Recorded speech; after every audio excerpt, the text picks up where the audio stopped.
வாழ்வில் வார்த்தை ஊழியங்கள் வழங்கும் இன்றைக்கான இறை வார்த்தை. நம் ஆண்டவர் இயேசு கிறிஸ்துவின் இணையற்ற நாமத்தில் இந்த காலை வேளையிலே மகிழ்ச்சியோடு உங்களை வாழ்த்துகிறேன்.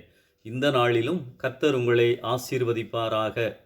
இந்த நாளிலே நாம் தியானிக்கும்படியாக தெரிந்து கொள்ளப்பட்ட வேத வசனம், நீங்கள் பூமிக்கு உப்பாயிருக்கிறீர்கள்.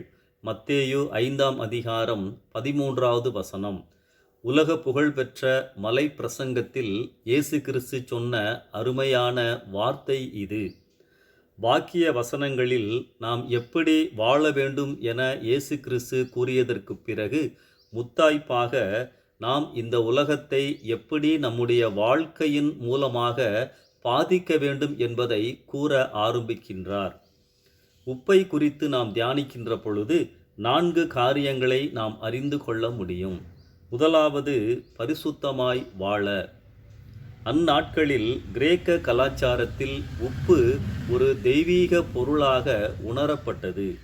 சூரியனையும் உப்பையும் காட்டிலும் அதிக உபயோகமான பொருட்கள் இல்லை என்று கிரேக்கர்கள் கருதினார்கள். உப்பு தூய்மை என்ற கருத்தை வலியுறுத்துகின்றது. இந்த உப்பு சூரியன், கடல் என்ற 2 சுத்தமான இடங்களிலிருந்து வருவதால் உப்பு எல்லா பொருட்களை காட்டிலும் தூய்மையானது என ரோமர்கள் கூறுவார்கள். ரோமர்கள் மட்டுமல்ல, யூதர்களும் பலி செலுத்தும் போது பலிகளில் உப்பையும் படைப்பார்கள்.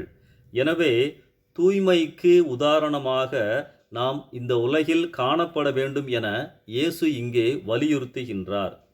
கரைகள் நிறைந்த உலகத்தில் நாம் பரிசுத்தமாக வாழ அழைக்கப்பட்டிருக்கின்றோம். இரண்டாவது, பிறரை பாதுகாக்க. அந்நாட்களில் பொருட்களை பாதுகாக்க உப்பை பயன்படுத்துவார்கள். ப்ரிசர்வேட்டிவ். அழுகிவிடாமல் கெட்டு போகாமல் இருக்க உப்பு பயன்படுகின்றது. ஊழல்கள் நிறைந்த இந்த சமுதாயத்தில் கிறிஸ்தவர்கள் உப்பாக இருந்து எதிர்த்து நிற்கும் தாக்கமாக, உணர்வாக காணப்பட வேண்டும். கிறிஸ்தவன் மூலமாக ஒழுக்கக்கேடு, நேர்மையின்மை இவைகள் தோற்கடிக்கப்பட வேண்டும். மற்றவர்கள் கெடாமல் இருக்க கிறிஸ்தவன் வாய்ப்பளிப்பவனாக இருக்க வேண்டும். நம் மூலமாக இந்த சமுதாயம் நல்ல காரியங்களை கற்றுக்கொள்ள வேண்டும். மூன்றாவது, பிறரின் வாழ்வில் சுவையூட்ட. உப்பு சுவையூட்டக்கூடிய ஒரு பொருள். உப்பில்லாத பண்டம் குப்பையிலே என நமக்கு தெரிந்த பழமொழி உண்டு. பிறர் வாழ்வில் சுவையூட்ட நாம் அழைக்கப்பட்டிருக்கின்றோம். நம் மூலமாய் பிறர் மகிழ வேண்டும், ஆசீர்வதிக்கப்பட வேண்டும்.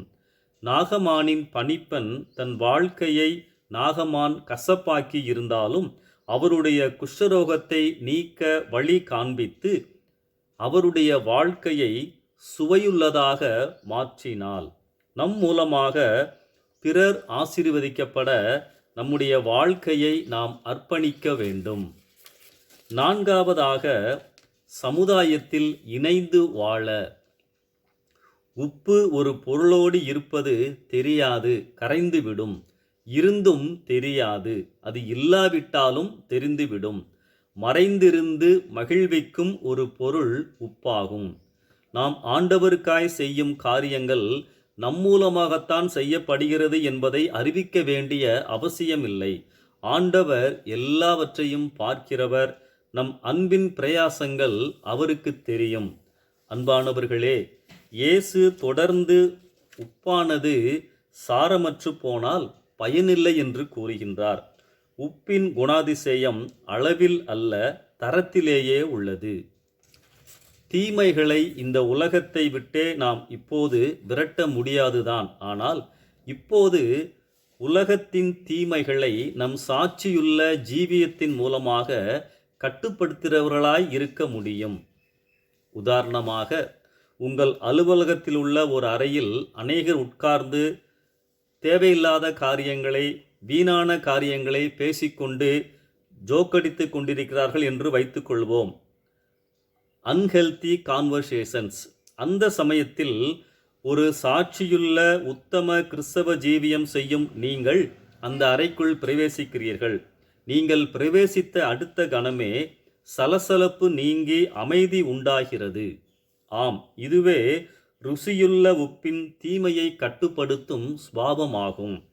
ஆனால் இதற்கு பதிலாக நீங்கள் ருசியற்ற உப்பாக சாரமற்று இருந்தால் நீங்கள் அந்த அறைக்கு சென்ற பின்பும் அதே கெட்ட வார்த்தைகளும் தொடர்ந்து கொண்டேதான் இருக்கும். இதுதான் வித்தியாசம். பிறருக்கு அவர்கள் வாழ்க்கையில் நம்பிக்கையூட்டவே நாம் அழைக்கப்பட்டிருக்கின்றோம். அதற்கு நாம் தகுதியாய் இருப்போம். அன்பானவர்களே, இந்த 4 காரியங்களை மனதிலே வைத்து நீங்கள் பூமிக்கு உப்பாய் இருக்கிறீர்கள் என்பதை நினைத்து கொள்ளுங்கள். தூய்மையாய் வாழ்வதற்காக, மற்றவர்களுடைய வாழ்க்கையிலே சுவையூட்டுவதற்காக, மற்றவர்கள் கெட்டு போகாமல் இருப்பதற்கு நம் வாழ்க்கையின் மூலமாக வாய்ப்பு கொடுப்பவர்களாக மட்டுமல்ல, இந்த சமுதாயத்திலே கலந்து ஒரு தாக்கத்தை ஏற்படுத்துகிறவர்களாக நாம் இருக்க வேண்டும் என்று ஆண்டவர் இங்கே சொல்லுகிறார். இந்த சிந்தனையோடு இந்த நாளை ஆரம்பிப்போம். கர்த்தர் உங்களை ஆசீர்வதிப்பாராக. ஆமென்.